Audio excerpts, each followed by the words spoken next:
Today is the 51st straight day the average gas price in the United States has dropped.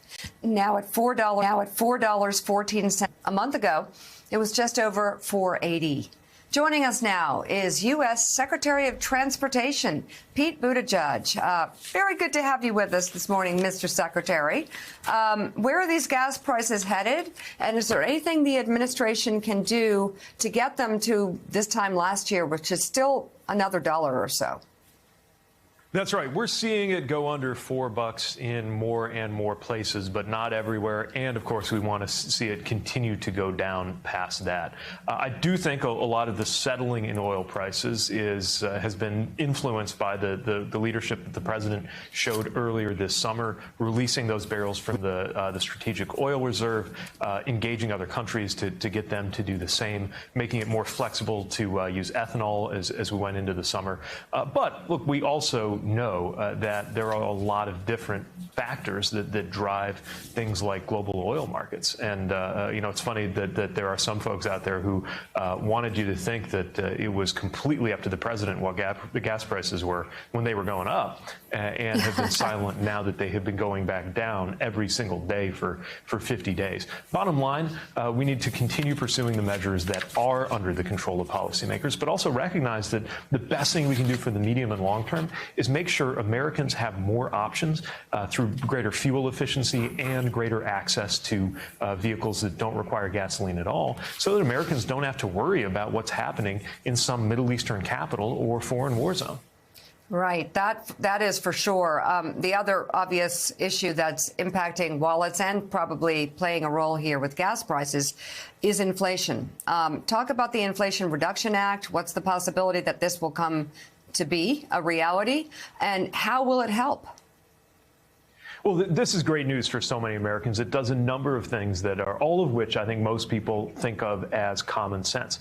Making sure that Medicare is empowered to lower prescription drug costs, making sure that we have a fairer tax code. Some of those same companies that are posting unbelievable profits. I think Chevron was at $11 billion just last quarter alone. Exxon about $17 billion last quarter alone. They also paid 2%, 3% effectively in taxes last year, dramatically less than a school teacher or a firefighter. One of the things the Inflation Reduction Act would do is set up a fairer tax code where there's at least 15% if you're a billion-dollar company. I'm excited about the electric vehicle provisions because what this will do is reduce the price through tax credits of an electric vehicle. And if you see that lower sticker price and you can afford an EV, you're also going to be saving money for every day that you own it, because even at lower gas prices, there's still a savings for people who are able to fill up on electricity instead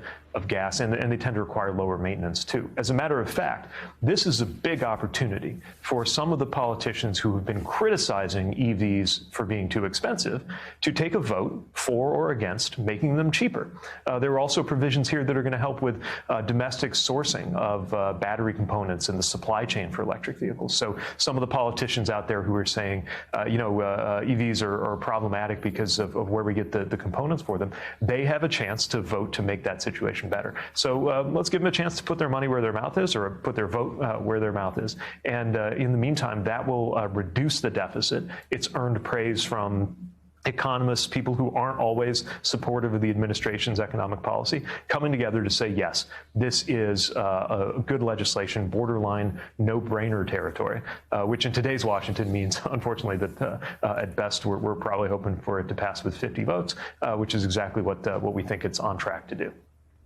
We are live at the top of our fourth hour here on Morning Joe, just after 9 o'clock on the East Coast, 6 a.m. out west. We're talking to Transportation Secretary Pete Buttigieg. Mr. Secretary, speaking of major legislation, it was just 9 months ago that the United States Senate passed and President Biden signed that $1 trillion infrastructure package that you pushed so hard to get through. These headlines cross and then they sort of fade from the mind of the public. But how is that money being implemented? Should people be seeing this at this point in their roads, in their bridges, in their neighborhoods? Is it going off the way you'd hoped it would? Yeah, we're off to a terrific start. We spent so much of last year making the case to get the funding, to get the bill through. Now it is, and so we're hard at work actually getting those dollars out the door, something on the order of $90 billion on the move already. And let me share some of what it actually means in practical terms. We just announced 85 airports around the country are getting upgrades.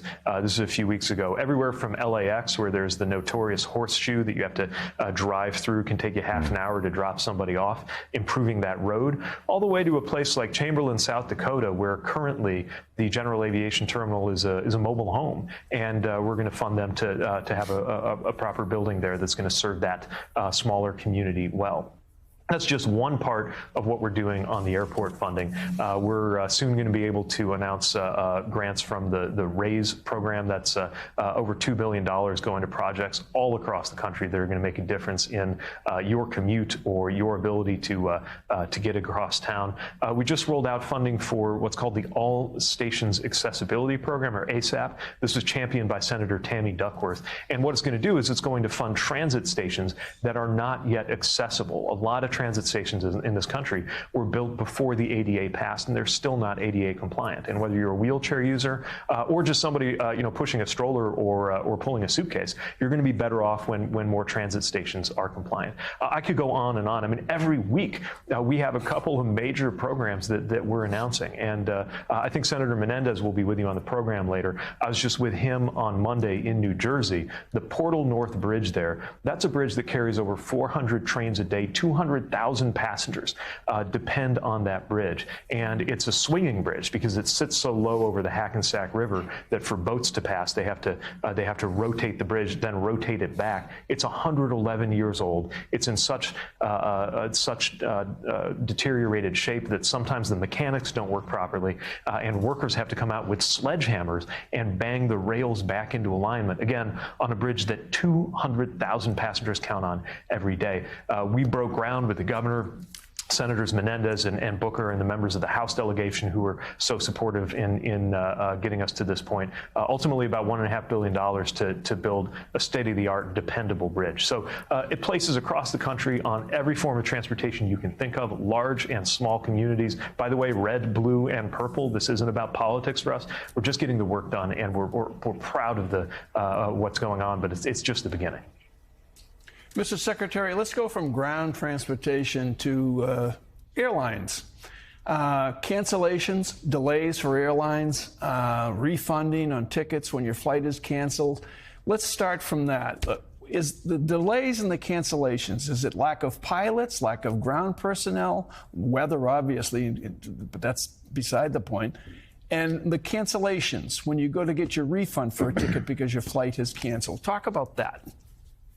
Yeah, so there are a lot of factors at play here, but the bottom line is, especially early this summer, we saw cancellation and delay rates that are just not acceptable. Passengers expect to be able to get where they're going. If something does happen, you expect to be able to get somebody on the phone to help you deal with it. And if your flight's canceled, you ought to get a refund. So we are actually proposing right now a new rule that has been in the works for some time that will require airlines to offer cash refunds to passengers, not just when you get canceled. That's already a rule that we enforce.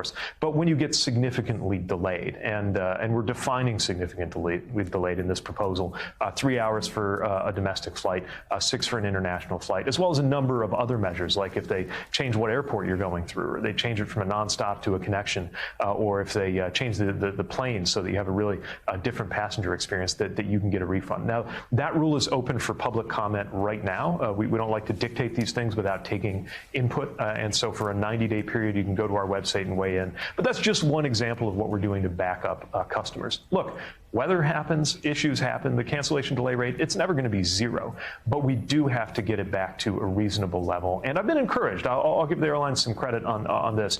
We got together after Memorial Day, and we saw just unacceptable levels of cancellations, pulled the airline leaders together, talked about having more realistic schedules, talked about how they can hire people so they actually have the staff to service the tickets that they sell. And they have taken a number of steps that I think are part of why we're seeing the cancellation rates that have been upwards of 3-4% at the early part of the summer, settling back into between 1% and 2%, which is closer to what we would consider normal, knowing that we'd love it to be zero, but you can never quite get to zero.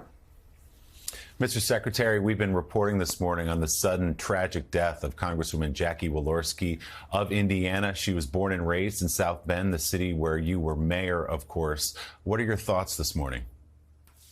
Well, it's just terrible and shocking news. She was killed along with two staff members, Emma Thompson and Zachary Potts, who I believe were in their 20s, as well as the driver of the other car that collided with them. And I'll tell you, this news is just ricocheted around everyone I know from northern Indiana.